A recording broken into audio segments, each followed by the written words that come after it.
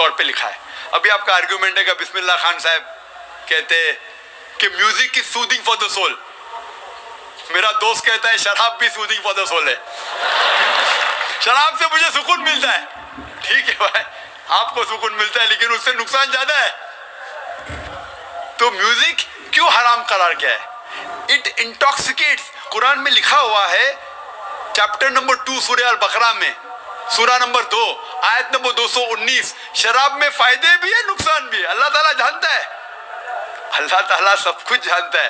قرآن میں لکھتے ہیں اللہ تعالیٰ کہ شراب میں فائدے بھی ہے نقصان بھی ہے, لیکن نقصان فائدے سے زیادہ ہے.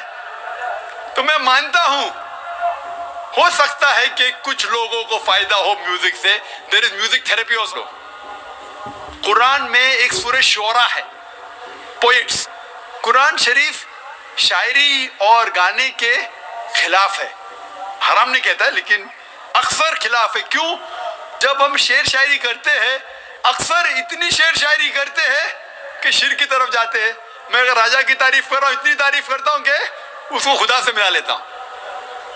کچھ لوگ نعت پڑھتے محمد صلی اللہ علیہ وسلم کے بارے میں, نعت پڑھنا اچھی بات ہے, بہک جاتے اس کو اللہ سے ملا دیتے ہیں, وہ بھی حرام ہے. کہتے میں نے ایک عرب دیکھا بنا عین کا. عرب دیکھا بنا عین کا مطلب رب کو دیکھا. محمد صلی اللہ علیہ وسلم کو اللہ سے ملانا بھی حرام ہے. عیسیٰ علیہ السلام کو تو ملائے بھی حرام ہے, محمد صلی اللہ علیہ وسلم کو بھی. ہم ان سے پیار کرتے ہیں, محبت کرتے ہیں, لیکن اللہ سے نہیں ملا سکتے. اسی لیے 5 بار آذان میں ہم سنتے ہیں لا الہ الا اللہ محمد رسول اللہ. ہم عبادت کرتے صرف اللہ کی, اور محمد صلی اللہ علیہ وسلم اس کے رسول ہے, اس کے بندے ہیں, اللہ نہیں ہے. تو بسم اللہ خان جو کہتے ہیں ہو سکتا ہے کہ کس کو سکون پہنچتا ہوگا, لیکن جب ہم میوزک لیتے اکثر کیا ہوتا ہے میوزک کے اندر ایک انسان بہک جاتا ہے. ہم گانے سنتے نا, وہ ہیرو ہیروئن سے کہتا ہے کہ میں تمہارے لیے چاند توڑ کے لے کے آؤں گا, ستارے توڑ کے لے کے آؤں گا. یہ ہم جانتے ایسا ہی نہیں ہے تو بھی ہم گنگناتے. وہ کیوں میوزک ہوتی ہے؟ ہم جانتے کون چاند یا تارے توڑ کے کو لے کے آ سکتا ہے. ہم جانتے کتنے الفاظ ہم جب سنتے یہ گانے کے بکواس ہے لیکن پھر بھی گنگناتے. نہیں سننا چاہتے تو بھی سنتے. گھر کے باہر بونگا لگا ہے 1 2 3 ہے, کیا 1 2 3, نہیں سننا چاہتے پھر بھی سننا.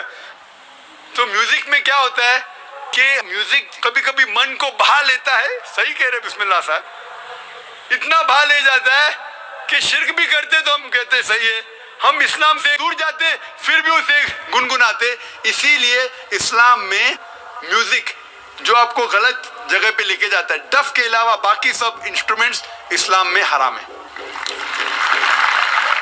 1 نمبر مائک سے سوال کریں اگر کوئی ہمارے غیر مسلم بھائی ہیں تو. میں غیر مسلم راجیش پوار آپ سے سوال کرنا چاہتا ہوں. ابراہیم نبی نے بھی حج کیا ہے اور محمد نبی نے بھی حج کیا ہے, کیا عیسیٰ نبی نے بھی حج کیا ہے؟ میں نے اچھا سوال کیا ہے کہ ابراہیم علیہ السلام نے حج کیے, محمد صلی اللہ علیہ وسلم نے حج کیے, کیا عیسیٰ علیہ السلام نے حج کیا؟ میں خود کوئی آیت نہیں جانتا ہوں قرآن میں جس میں کہا گیا ہے کہ عیسیٰ علیہ السلام نے حج کیا. نہ کوئی ڈائریکٹ ریفرنس ہے بائبل میں کہ عیسیٰ علیہ السلام نے حج کیے. لیکن بائبل میں یہ ذکر ہے کہ جو کوئی مکہ کی وادیاں میں جاتا ہے اس کے اوپر سلامتی رہتی ہے. عیسیٰ علیہ السلام نے کیے کیا نہیں میں یہ نہیں جانتا ہوں, لیکن یہ کہنا کہ سارے پیغمبروں نے حج کیا کہ نہیں یہ میں نہیں جانتا ہوں. اسلام میں اب محمد صلی اللہ علیہ وسلم آنے کے بعد حج فرض ہے. ابھی مسلمان کو اگر وہ حیثیت رکھتا ہے مالی حالت سے یا صحت سے, اسے کم 1 بار تو حج کرنا چاہیے, اس کے لیے فرض ہے.